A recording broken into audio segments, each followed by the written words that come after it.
소유권은 사용, 수익, 처분 권능. 소유권은 가장 완전한 물권. 소유권도 공공복리와 상린관계로 제한. 소유권 범위는 물건 본체와 부합물과 종물. 토지 소유권은 정당한 이익 있는 범위의 지상과 지하. 지하와 공중은 정당한 이익 기준. 경계는 소유권 범위 기준. 경계표와 측량 자료는 경계 판단 자료. 상린관계는 이웃 부동산 이용 조정. 주의 토지 통행권은 맹지의 공로 출입 보장. 주의 토지 통행권은 필요한 범위에서 인정. 통행 장소와 방법은 손해 가장 적은 방식. 통행권자는 손해보상 필요. 도로 제공 토지는 소유권 상실 아님. 도로 제공 토지는 대타적 사용 수익권 제한. 취득 시효는 장기간 점유 상태 보호. 점유 취득 시효는 소유의 의사. 평온 공연 20년 점유. 등기 필요. 점유 취득 시효 완성만으로 소유권 취득 아님. 점유 취득 시효 완성자는 등기 청구권 취득. 소유의 의사는 점유권원의 성질로 판단. 임차인은 원칙적으로 타주 점유. 평온 점유는 폭력 없는 점유. 공연 점유는 숨기지 않은 점유. 평온 공연은 추정. 취득 시효 완성 후 등기 전 제3취득자는 원칙적으로 보호. 시효 완성 사실을 알고 처분한 소유자는 불법행위 가능. 제3자가 적극 가담하면 반사회 질서 법률행위 가능. 취득 시효 완성 후 점유 상실은 등기 청구권 시효 문제. 등기부 취득 시효는 등기 10년 점유. 선의무과실 필요. 등기부 취득 시효는 유효한 등기 기초 필요. 무효 중복 등기는 등기부 취득 시효 기초 곤란. 선점은 무주동산 취득. 습득은 유실물 취득 절차. 발견은 매장물 취득 절차. 첨부는 부합, 혼화, 가공. 부동산 부합은 부동산 소유자 취득. 권원 있는 부속은 부합 예외. 동산 부합은 주된 동산 소유자 취득. 주종 구별 불가하면 가액 비율 공유. 혼화는 구별 불가능한 혼합. 가공은 재료와 노동 결합. 가공은 원칙적으로 재료 소유자 취득. 가공 가치가 현저히 크면 가공자 취득 가능. 첨부로 소유권 잃은 자는 보상 청구 가능. 소유권에 기한 반환 청구는 권원 없는 점유 상대. 소유권에 기한 방해 제거 청구는 현재 방해 제거. 소유권에 기한 방해 예방 청구는 장래 위험 예방. 소유권 핵심은 취득 시효와 첨부와 물권적 청구권. 핵심 정리. 소유권은 물건을 사용하고 수익하고 처분할 수 있는 가장 완전한 물건이다. 예를 들어 갑이 자기 토지를 소유하고 있다고 해보자. 갑은 그 토지 위에 건물을 지을 수 있고 임대에서 차임을 받을 수도 있고 다른 사람에게 팔 수도 있다. 이처럼 소유권은 사용권능, 수익권능, 처분권능을 포함한다. 다만 소유권이 아무 제한 없는 절대적 권리라는 뜻은 아니다. 공공복리, 상린관계, 법률상 제한, 타인의 권리 때문에 소유권 행사는 제한될 수 있다. 정리하면 소유권은 가장 완전한 물건이지만 법률과 타인의 권리 범위 안에서 행사되어야 한다. 암기 포인트. 소유권은 사용과 수익과 처분을 내용으로 하는 권리다. 핵심 정리. 소유권은 물건 자체뿐 아니라 그 물건의 구성 부분과 종물, 과실 등에 일정하게 미친다. 예를 들어 갑이 토지를 소유하고 있다면 원칙적으로 그 토지에 붙어있는 정착물도 토지 소유권과 연결된다. 또 갑이 건물을 소유하고 있다면 그 건물에 부속된 문, 창문, 배관 같은 부분도 건물 소유권의 범위에 포함될 수 있다. 소유권은 물건 전체를 지배하는 권리이기 때문이다. 하지만 모든 부속물이 항상 소유권에 포함되는 것은 아니다. 타인의 권한에 의해 부속된 물건이거나 독립성이 있는 물건이라면 별도의 권리관계가 문제될 수 있다. 정리하면 소유권의 범위는 물건의 본체와 그에 결합된 부분을 중심으로 판단하되 독립성과 권한을 함께 본다. 암기 포인트. 소유권의 범위는 본체와 구성 부분과 부속물을 함께 검토한다. 핵심 정리. 토지 소유권은 정당한 이익이 있는 범위에서 지상과 지하에 미친다. 토지는 평면만 있는 것이 아니다. 토지 위의 공중과 토지 아래의 지하도 문제가 된다. 예를 들어 갑의 토지 위로 다른 사람이 구조물을 설치하거나 지하에 관을 매설하면 갑의 토지 소유권 침해가 문제될 수 있다. 민법은 토지 소유권이 법률의 제한 내에서 토지의 상하에 미친다고 본다. 다만 무한정 미치는 것은 아니다. 소유자의 정당한 이익이 있는 범위 안에서만 인정된다. 정리하면 토지 소유권은 지표면뿐 아니라 정당한 이익이 있는 지상과 지하에도 미친다. 암기 포인트. 토지 소유권은 정당한 이익 범위에서 위와 아래까지 미친다. 핵심 정리. 지하와 공중 공간도 토지 소유자의 정당한 이익을 침해하면 소유권 침해가 될 수 있다. 예를 들어 갑의 토지 지하에 다른 사람이 허락 없이 배관을 묻었다고 해보자. 갑이 그 지하 공간을 실제로 사용하고 있지 않더라도 토지 이용상 정당한 이익이 있다면 침해가 될 수 있다. 반대로 비행기가 아주 높은 하늘을 지나가는 경우에는 보통 토지 소유자의 정당한 이익을 침해한다고 보기 어렵다. 핵심은 토지 소유자가 그 공간을 지배할 현실적이고 정당한 이익이 있는지다. 그래서 지하철, 전선, 고가도로, 송전선 같은 문제에서는 구체적인 위치와 이용방해 정도를 따져야 한다. 정리하면 지하와 공중 공간은 소유자의 정당한 이익을 기준으로 소유권 침해 여부를 판단한다. 암기 포인트. 지하와 공중은 무한 지배가 아니라 정당한 이익 범위에서 지배한다. 핵심 정리. 토지의 경계는 소유권 범위를 정하는 기준이므로 경계표와 측량 자료가 중요하다. 예를 들어 갑토지와 을토지가 붙어 있는데 두 토지 사이 담장이 실제 경계와 다르게 설치되어 있다고 해보자. 이 경우 어디까지가 갑의 토지이고 어디부터가 을의 토지인지가 문제된다. 토지 소유권은 경계를 기준으로 범위가 정해진다. 경계는 등기, 지적 공부, 측량, 현황 등을 통해 확인된다. 경계표가 훼손되거나 불명확하면 경계 확정 문제가 생길 수 있다. 다만 현실의 담장이나 이용 상태가 언제나 법적 경계와 일치하는 것은 아니다. 정리하면 토지 소유권 분쟁에서는 실제 점유 상태와 법적 경계를 구별해야 한다. 암기 포인트. 경계는 토지 소유권 범위를 정하는 기준이다. 핵심 정리. 상린관계는 이웃한 부동산 소유자 사이의 이용관계를 조정하는 제도다. 토지는 서로 붙어있다. 그래서 한 토지의 사용은 이웃 토지의 사용에 영향을 줄 수밖에 없다. 예를 들어 갑이 자기 토지에서 물을 흘려보내면 을 토지에 피해가 생길 수 있다. 또 갑 토지가 공로와 연결되지 않으면 을 토지를 지나가야 할 수도 있다. 이처럼 인접한 부동산 소유자 사이의 충돌을 조정하는 것이 상린관계다. 상린관계는 소유권을 제한하지만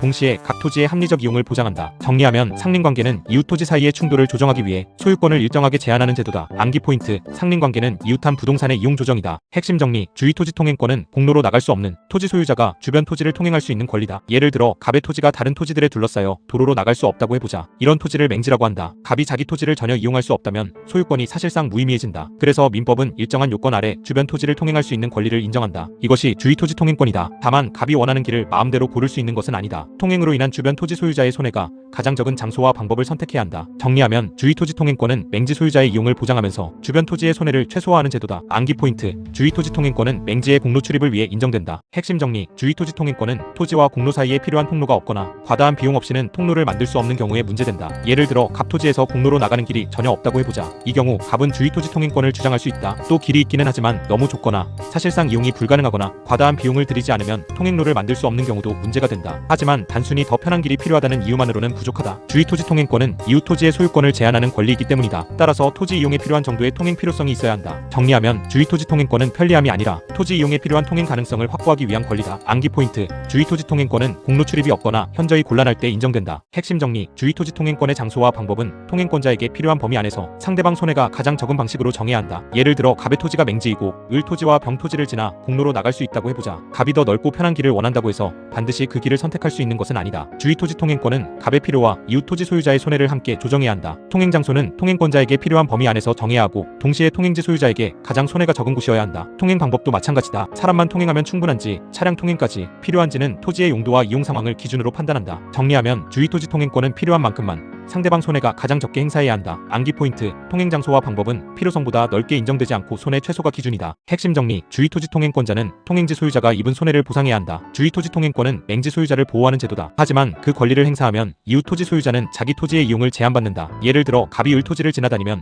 을은 그 부분을 자유롭게 사용하기 어렵다. 그래서 민법은 통행권자가 통행지 소유자에게 손해를 보상하도록 한다. 보상은 통행로의 위치, 면적, 사용 방법, 토지가치 감소 등을 고려해 정한다. 즉 주위토지 통행권은 무상으로 남의 토지를 마음대로 쓰는 권리가 아니다. 정리하면 주위토지 통행권은 인정되더라도 통행으로 생긴 손해는 보상해야 한다. 암기 포인트: 주위토지 통행권은 통행 가능성과 손해보상이 함께 간다. 핵심 정리: 토지 소유자가 자기 토지를 도로로 제공했다고 해서 소유권을 잃는 것은 아니지만 배타적 사용수익권 행사가 제한될 수 있다. 예를 들어 갑이 자기 토지를 오랫동안 마을 사람들이 통행하는 도로로 사용하도록 두었다고 해보자. 이 경우 갑이 소유권을 포기한 것은 아니다. 소유권의 핵심인 사용수익권을 영구적이고 대세적으로 포기했다고 보는 것도 조심해야 한다. 다만 그 토지가 일반 공중의 도로로 이용되어 왔다면 갑이 갑자기 통행을 막는 것은 제한될 수 있다. 이때는 새로운 통행권이라는 물권을 인정하는 문제가 아니라 소유자의 독점적이고 배타적인 사용수익권 행사가 제한되는 문제로 본다. 정리하면 도로 제공 토지는 소유권 포기가 아니라 배타적 사용수익권 제한으로 이해한다. 암기 포인트: 도로로 제공된 토지는 소유권 상실이 아니라 배타적 사용수익 제한이 핵심이다. 핵심 정리: 소유권 취득 시효는 일정한 점유 상태가 오래 계속되면 소유권 취득을 인정하는 제도다. 취득 시효는 권리관계를 안정시키기 위한 제도다. 예를 들어 갑이 어떤 토지를 오랫동안 자기 토지라고 믿고 점유해왔다고 해보자. 오랜 시간이 지나면 실제 권리관계를 입증하기 어려워진다. 또 진정한 소유자가 오랫동안 권리를 행사하지 않았다면 그 상태를 보호할 필요도 생긴다. 그래서 민법은 일정한 요건 아래 점유자에게 소유권 취득을 인정한다. 부동산에서는 점유 취득 시효와 등기부 취득 시효가 중요하다. 정리하면 취득 시효는 장기간 계속된 사실상 지배 상태를 법률상 권리로 인정하는 제도다. 암기 포인트: 취득 시효는 사회 질서 안정과 입증 곤란 구제와 권리 행사 태만 제재를 위한 제도다. 핵심 정리: 점유 취득 시효는 소유의 의사로 평온하고 공연하게 부동산을 20년간 계속 점유해야 성립한다. 예를 들어 갑이 을 소유 토지를 자기 토지라고 생각하고 20년 동안 계속 점유했다고 해보자. 갑이 소유권을 취득하려면 몇 가지 요건이 필요하다. 첫째, 소유의 의사가 있어야 한다. 둘째, 점유가 평온하고 공연해야 한다. 셋째, 부동산을 20년간 계속 점유해야 한다. 그리고 점유 취득 시효는 기간 완성만으로 소유권이 바로 넘어가는 것이 아니다. 취득 시효 완성자는 소유권이 전등기 청구권을 얻고 등기를 해야 소유권을 취득한다. 정리하면 점유 취득 시효는 자주 점유와 평온 공연한 점유와 20년 계속 점유와 등기를 필요로 한다. 암기 포인트: 점유 취득 시효는 소유의 의사와 평온 공연과 20년과 등기를 기억한다. 핵심 정리: 소유의 의사는 점유자가 실제로 마음속에서 소유자라고 생각했는지가 아니라 점유권원의 성질을 기준으로 객관적으로 판단한다. 예를 들어 갑이 을에게 토지를 임차해서 사용하고 있다고 해보자. 갑이 마음속으로 이 토지는 내 것이라고 생각해도 자주 점유가 될까? 원칙적으로 아니다. 임차인은 임대인의 소유권을 전제로 토지를 점유한다. 따라서 권원의 성질상 타주 점유다. 반대로 매매를 원인으로 토지를 인도받아 점유했다면 보통 소유의 의사가 인정될 수 있다. 소유의 의사는 점유 개시 당시의 객관적 사정과 권원의 성질을 기준으로 판단한다. 정리하면 소유의 의사는 내심이 아니라 점유권원의 객관적 성질로 판단한다. 암기 포인트: 소유의 의사는 마음이 아니라 점유권원을 본다. 핵심 정리: 평온한 점유는 폭력 없이 이루어진 점유이고 공연한 점유는 숨기지 않고 외부에 드러난 점유다. 취득 시효가 성립하려면 점유가 평온하고 공연해야 한다. 평온하다는 것은 폭행이나 강박 같은 방식으로 점유를 취득한 것이 아니라는 뜻이다. 공연하다는 것은 몰래 숨겨서 점유한 것이 아니라 외부에서 알 수 있는 방식으로 점유한 것을 말한다. 예를 들어 갑이 을 토지를 공개적으로 경작하고 관리했다면 공연한 점유가 문제될 수 있다. 반면 몰래 밤에만 들어가 사용하는 정도라면 공연성이 문제될 수 있다. 민법상 점유자는 평온하고 공연하게 점유하는 것으로 추정된다. 정리하면 평온 공연한 점유는 폭력적이지 않고 외부에 드러난 점유다. 암기 포인트: 평온은 강제 없음이고 공연은 숨김 없음이다. 핵심 정리: 점유 취득 시효가 완성되면 점유자는 바로 소유권을 취득하는 것이 아니라 소유권이 전등기 청구권을 취득한다. 예를 들어 갑이 을 소유, 토지를 20년 동안 소유의 의사로 평온하고 공연하게 점유했다고 해보자. 이 경우 갑은 시효 취득을 주장할 수 있다. 하지만 갑이 바로 소유권자가 되는 것은 아니다. 부동산 점유 취득 시효는 등기를 해야 소유권 취득이 완성된다. 따라서 갑은 을에게 취득 시효 완성을 원인으로 소유권이 전등기를 청구할 수 있다. 이 등기 청구권을 행사해서 등기를 마치면 갑은 소유권을 취득한다. 정리하면 점유 취득 시효 20년 완성은 소유권 자체가 아니라 등기 청구권 취득으로 연결된다. 암기 포인트: 점유 취득 시효는 20년 완성 후 등기해야 소유권이 된다. 핵심 정리: 취득 시효 완성자가 등기하기 전에 소유자가 제3자에게 부동산을 처분하면 원칙적으로 시효 완성자는 제3취득자에게 대항하기 어렵다. 예를 들어 갑이 을 소유 토지를 20년간 점유해 취득 시효를 완성했다고 해보자. 그런데 갑이 등기하기 전에 을이 그 토지를 병에게 팔아 병 앞으로 등기가 되었다. 갑은 병에게 취득 시효를 주장할 수 있을까? 원칙적으로 어렵다. 점유 취득 시효 완성자는 등기해야 소유권을 취득한다. 등기 전에 제3자가 소유권을 취득하면 시효 완성자는 그 제3자에게 대항할 수 없는 것이 원칙이다. 다만 을이 갑의 취득 시효 완성을 알면서 병에게 처분했다면 불법 행위 책임이 문제될 수 있고 병이 적극 가담했다면 반사회 질서 법률 행위로 무효가 문제될 수 있다. 정리하면 시효 완성 후 등기 전 제3취득자에게는 원칙적으로 대항하지 못하지만 악의적 처분은 별도 책임이 문제된다. 암기 포인트: 취득 시효 완성자는 등기 전 제3취득자에게 약하고 악의적 처분은 불법 행위와 반사회 질서를 검토한다. 핵심 정리: 취득 시효 완성자가 등기를 받기 전에 점유를 상실하면 등기 청구권의 소멸 시효가 문제될 수 있다. 예를 들어 갑이 을 소유 토지를 20년 동안 점유해 취득 시효를 완성했다고 해보자. 갑은 을에게 소유권이 전등기를 청구할 수 있다. 그런데 갑이 그 뒤 토지 점유를 잃고 오랫동안 아무 조치를 하지 않았다면 어떻게 될까? 취득 시효 완성에 기한 등기 청구권도 일정한 경우 소멸 시효가 문제된다. 특히 점유를 계속하고 있다면 권리 위에 잠자는 사람으로 보기 어렵지만 점유를 상실하면 그때부터 시효 진행이 문제될 수 있다. 정리하면 취득 시효를 완성했더라도 등기 전 점유를 잃으면 등기 청구권 시효를 주의해야 한다. 암기 포인트: 취득 시효 완성 후 점유 상실은 등기 청구권 시효의 출발점이 될 수 있다. 핵심 정리: 등기부 취득 시효는 부동산의 소유자로 등기한 사람이 10년간 선의무과실로 평온 공연하게 점유해야 성립한다. 점유 취득 시효는 20년이 필요하다. 반면 등기부 취득 시효는 10년이다. 다만 등기부 취득 시효는 더 엄격한 요건이 붙는다. 예를 들어 갑이 부동산 소유자로 등기되어 있고 10년간 그 부동산을 점유했다고 해보자. 갑이 소유의 의사로 평온하고 공연하게 점유했고 선의이며 과실이 없었다면 등기부 취득 시효가 문제된다. 여기서 등기는 유효한 등기여야 한다. 무효인 중복 등기처럼 공시제도상 인정되기 어려운 등기는 등기부 취득 시효의 기초가 되기 어렵다. 정리하면 등기부 취득 시효는 등기와 10년 점유와 선의무과실이 핵심이다. 암기 포인트: 등기부 취득 시효는 등기 명의와 10년 점유와 선의무과실을 본다. 핵심 정리: 등기부 취득 시효에서는 등기 명의자가 자기에게 소유권이 있다고 믿은데 선의와 무과실이 있어야 한다. 예를 들어 갑이 등기부상 소유자로 되어 있고 실제로도 토지를 점유하고 있다고 해보자. 하지만 갑이 등기의 원인이 무효라는 사실을 알고 있었다면 등기부 취득 시효는 성립하기 어렵다. 등기부 취득 시효는 등기부를 믿은 사람의 신뢰를 보호하는 제도다. 따라서 선의와 무과실이 필요하다. 선의는 자기에게 소유권이 있다고 믿는 것이다. 무과실은 그렇게 믿은데 부주의가 없다는 뜻이다. 거래 경위, 등기 상태, 점유 상태,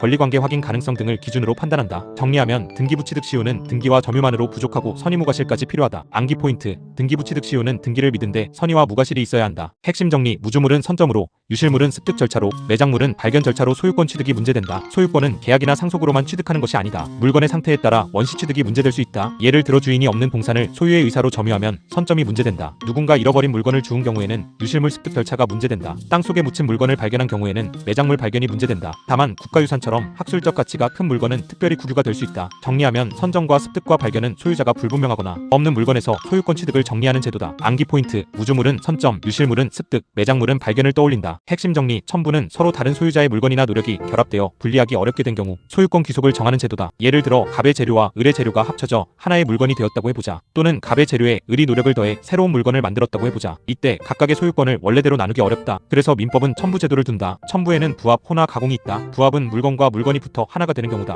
혼화는 액체나 곡물처럼 섞여 구별하기 어려워지는 경우다. 가공은 타인의 재료에 노력을 더해 새로운 물건을 만드는 경우다. 정리하면 첨부는 분리하기 어려운 결합 상태에서 소유권 귀속을 정하는 제도다. 암기 포인트: 첨부는 부합과 혼화와 가공으로 나뉜다. 핵심 정리: 부동산에 부합한 물건은 원칙적으로 부동산 소유자가 소유권을 취득한다. 예를 들어 갑 소유 토지에 을 소유의 자재가 사용되어 구조물이 붙었다고 해보자. 그 물건이 사회관념상 부동산과 하나가 되어 분리하기 어렵다면 부합이 문제된다. 민법은 부동산에 부합한 물건의 소유권을 부동산 소유자가 취득한다고 정한다. 다만 예외가 있다. 타인의 권한에 의해 부속된 것은 부합하지 않는다. 예를 들어 임차인이 임대차권의 기초에 독립한 물건을 설치한 경우에는 부합을 쉽게 인정하면 안 된다. 정리하면 부동산 부합은 부동산 소유자 취득이 원칙이지만 타인의 권한에 의한 부속물은 예외가 된다. 암기 포인트. 부동산에 붙으면 부동산 소유자 취득이 원칙이고 권한 있는 부속은 예외다. 핵심 정리. 동산과 동산이 부합한 경우에는 주된 동산의 소유자가 합성물의 소유권을 취득한다. 예를 들어 갑 소유의 엔진과 을 소유의 기계 부품이 결합해 하나의 기계가 되었다고 해보자. 분리하면 훼손되거나 과다한 비용이 든다면 동산 부합이 문제된다. 이 경우 합성물의 소유권은 주된 동산의 소유자에게 속한다. 어느 것이 주된 동산인지 구별하기 어렵다면 어떻게 될까? 그때는 부합 당시 가액의 비율로 합성물을 공유한다. 즉 동산 부합에서는 주종관계가 먼저 중요하고 주종을 구별할 수 없으면 가액 비율 공유로 간다. 정리하면 동산 부합은 주된 동산 소유자 취득이 원칙이고 주종을 가릴 수 없으면 가액 비율로 공유한다. 암기 포인트.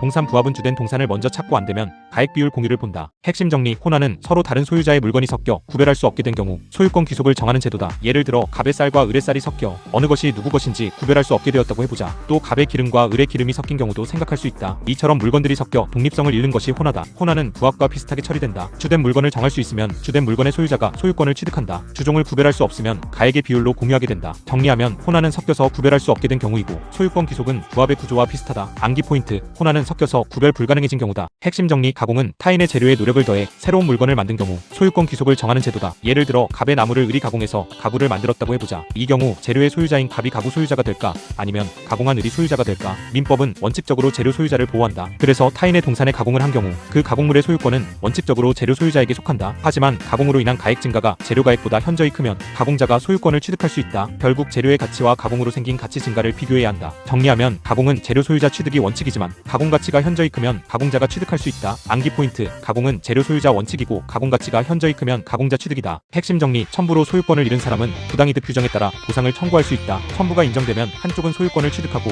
다른 쪽은 소유권을 잃는다. 예를 들어 을의 자재가 갑의 부동산에 부합되어 갑이 소유권을 취득했다고 해보자. 을은 자재 소유권을 잃게 된다. 이때 을이 아무런 보상도 받지 못하면 불공평하다. 그래서 민법은 첨부로 손실을 입은 사람에게 부당이득 규정에 따른 보상 청구를 인정한다. 즉 첨부는 소유권 귀속을 정하는 문제와 보상 문제를 구별해서 본다. 정리하면 첨부에서는 소유권은 한쪽으로 귀속되지만 손실을 입은 사람은 보상 청구를 할 수 있다. 암기 포인트. 첨부는 소유권 귀속과 보상 청구를 나누어 본다. 핵심 정리. 소유자는 자기 물건을 점유할 권리 없는 사람에게 반환을 청구할 수 있다. 예를 들어 갑 소유의 물건을 을이 아무 권리 없이 점유하고 있다고 해보자. 갑은 을에게 그 물건을 돌려달라고 청구할 수 있다. 이것이 소유권에 기한 반환 청구다. 민법 제213조는 소유자가 그 소유에 속한 물건을 점유한 자에게 반환을 청구할 수 있다고 정한다. 다만 점유자가 점유할 권리를 가지고 있다면 반환을 거부할 수 있다. 예를 들어 을이 적법한 임차인이라면 갑이 소유자라는 이유만으로 곧바로 반환을 청구할 수는 없다. 정리하면 반환 청구는 소유권과 상대방의 무권원 점유가 핵심이다. 암기 포인트. 소유자는 무권원 점유자에게 반환을 청구할 수 있다. 핵심 정리. 소유자는 소유권 행사가 현재 방해받고 있을 때 그 방해의 제거를 청구할 수 있다. 예를 들어 을이 갑 토지 위에 무단으로 구조물을 설치했다고 해보자. 갑이 토지 점유를 완전히 빼앗긴 것은 아니지만 소유권 행사가 방해되고 있다. 이 경우 갑은 을에게 구조물을 철거하라고 청구할 수 있다. 이것이 소유권에 기한 방해 제거 청구다. 방해 제거 청구는 손해배상과 다르다. 손해배상은 이미 발생한 손해를 돈으로 메우는 것이고 방해 제거 청구는 현재의 방해 상태를 제거하는 것이다. 정리하면 방해 제거 청구는 소유권을 방해하는 현재 상태를 없애는 청구다. 암기 포인트. 방해 제거 청구는 현재 소유권 방해를 제거하는 권리다. 핵심 정리. 소유자는 장래 소유권이 방해될 염려가 있으면 방해 예방을 청구할 수 있다. 예를 들어 을이 갑 토지 쪽으로 무너질 위험이 큰 시설물을 설치하고 있다고 해보자. 아직 실제 침해가 발생하지 않았더라도 장래 갑의 소유권이 방해될 가능성이 크다. 이 경우 갑은 방해가 발생한 뒤에만 대응해야 하는 것이 아니다. 민법 제214조에 따라 방해 예방을 청구할 수 있다. 다만 막연한 불안감만으로는 부족하다. 구체적으로 소유권 침해가 발생할 염려가 있어야 한다. 정리하면 방해 예방 청구는 아직 발생하지 않은 구체적인 소유권 침해, 위험을 막기 위한 권리다. 암기 포인트. 방해 예방 청구는 장래의 구체적인 소유권 방해 위험을 막는 청구다.